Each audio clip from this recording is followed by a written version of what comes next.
Morning guys. So ayan, kailangan natin kumain para hindi tayo malutang. So this morning may nag-request for hot bath. Kailangan natin mag-prepare. Tapos yung kulang pagkain.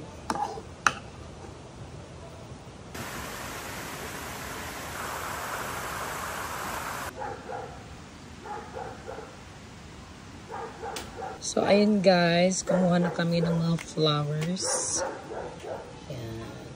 Marami na tayo naka-prepare na flowers para kay ma'am.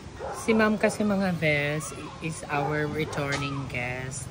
So ayan, nag-request siya for a hot bath kawa. At yung napili niya is yung bubble bath. Birthday din ni ma'am ngayon, kaya it's a privilege na dito si ma'am nag-celebrate ng kanyang birthday. Happy birthday ma'am! So ayan, more flowers pa. Para pala sa mga mag-i-inquire for hot bath kawa, message lang po kayo sa page ng The Island Nature Spring.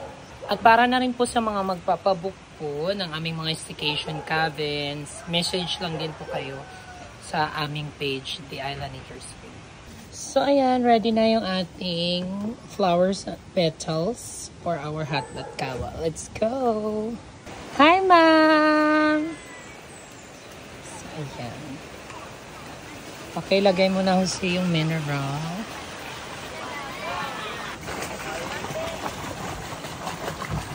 Sa mga gustong mag-relax mga bebs, better pumunta po kayo dito ng weekdays. Wag po weekends. Kasi pag weekends, ang daming guest. Siniset up na rin ni Rizalyn yung ating bed. Ayan. At ito yung napili ni ma'am na ating bubble bath. This is a lavender bubble bath. So ayan, in-start na ni MC yung fire para lumaligam-gam na siya. Ready na natin yung bed.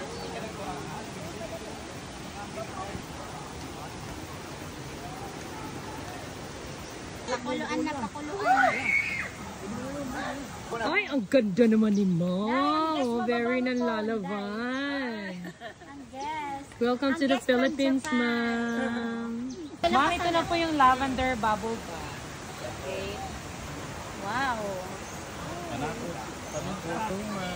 Wow! Oh, ini picture, video talaga. O, yan.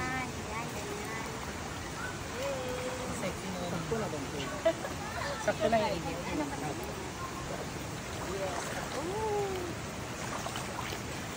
Another bubble bath.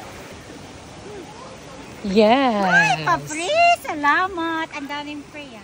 Thank you, Michelle. Happy birthday, Ma'am. Thank you. Pa-free na naman. It's another. Happy birthday. Happy birthday. Yes! Happy birthday to you. One more.